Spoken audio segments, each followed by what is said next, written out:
Okay, go ahead. Where do you want me to start? At the beginning.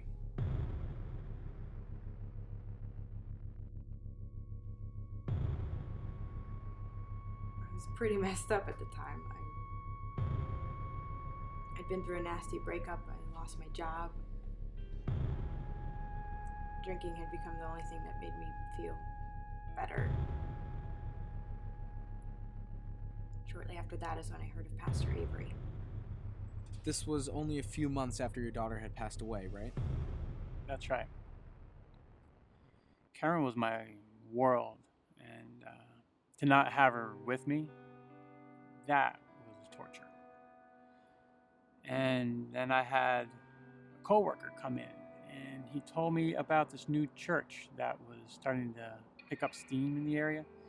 He said that the people were a little odd, but they were good people. And Pastor Avery, he had a heart for people that were hurting. Hurting? People who had been broken by life. People like me. I was literally one step away from just ending it. I had all the pills lined up on my kitchen table, and then the phone rang. It was Pastor Avery. He asked me how I was. I lied. He told me God loved me and that he loved me also. Then he said, Beth, life is worth living. And then he hung up. I couldn't believe it. How could he know? I just had to find out more, and from the moment I walked through the doors of that church, I felt like I was home. Home? No, I don't know if I would go so far as to call it home. It was nice. People made you feel welcome. They were genuine. But there was always something a little off about Avery. How so? Well, I don't really know how to explain it. It's like on the outside, everything was normal. But if you look closer, you could tell something was just off. There was this satisfaction on his face when things started getting crazy. Crazy? Yeah, it seemed innocent at first. He'd go down to the front for prayer. But then he started asking people if they wanted to experience God in a whole new way, a supernatural way. He said it was time for the church to wake up and have an encounter with God in a way that most people never will. So naturally, some people started flocking to the front. Avery would put his hands on them. And when he did that, people started falling back, yelling, screaming. Some people even started twitching. Twitching? Yeah, almost like they were possessed. It actually scared me a little bit. And if you were scared, why didn't you leave? Where would I have gone? Just before that, I was ready to end my life because I was too scared of what my future held for me. To leave the church would have just been me giving right back into that fear again. I felt that I should stand my ground. That's what Pastor Avery taught me. So looking back, do you feel that you made the right choice? No. Why? What happened that would make you change your mind? I learned that the devil was real. Are you referring to the event that happened on April 13th? Yes. It started off like any normal service.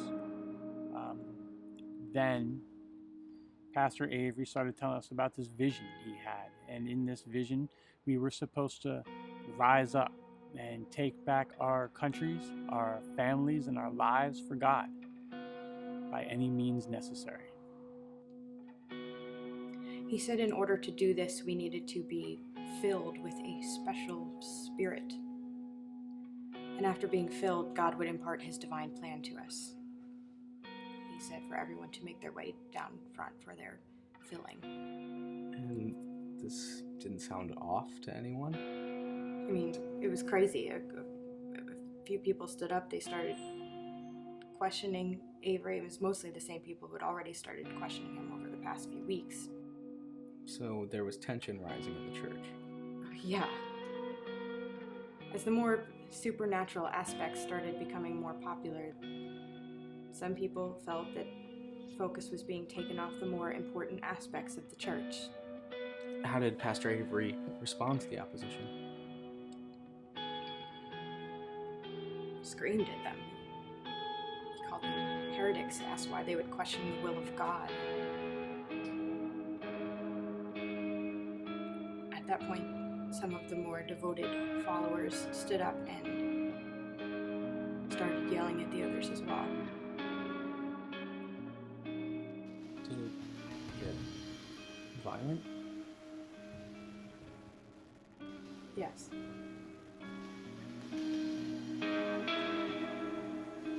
What happened next? Avery started praying for people, but it was different. It was more magnified. The yelling, the shaking, even feeling the air. It was oppressing. The energy toward the front was insane. The looks on people's faces when Avery put his hands on them, it's like their faces started to contort. Their faces physically changed. At that point, the people standing in the front, they just started screaming and wailing. It was almost deafening. The people that were sitting in the seats in the back, they just were getting really scared by it, and a lot of them couldn't even take it, and they just ran right out of the church. Did you leave? No. I stayed. Then what happened? To be honest, I'm really not sure. Something happened up front, and people started freaking out, and they started running back to their seats, and they were looking over their shoulders like there was something up there to fear. Was there anything that you could see that would cause that type of reaction? No. Well, we didn't know what to do. No one knew what to do. So someone called the police, and the police showed up, and the police didn't know how to handle the situation. But you know, who would know what to do? Who would know how to handle something like that? And where was Avery while all this was happening? Gone. In the midst of all that chaos, he just disappeared. So, it was a scam. No, it was a lot of things, but it was definitely not a scam. We saw things that you cannot fake. And what was the fallout like for everyone else at the church? Everyone lost something that day. A lot of people lost their pride. Some people lost their families. And some people even lost their faith. What happened to you after the events? My life has completely fallen apart. How am I supposed to keep going on day after day without him? God? No. Pastor Avery. It was hard at first, but I'm doing okay.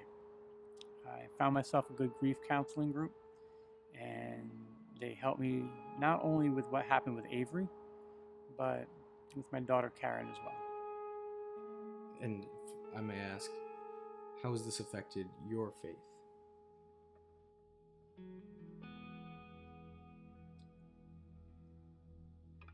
I don't know.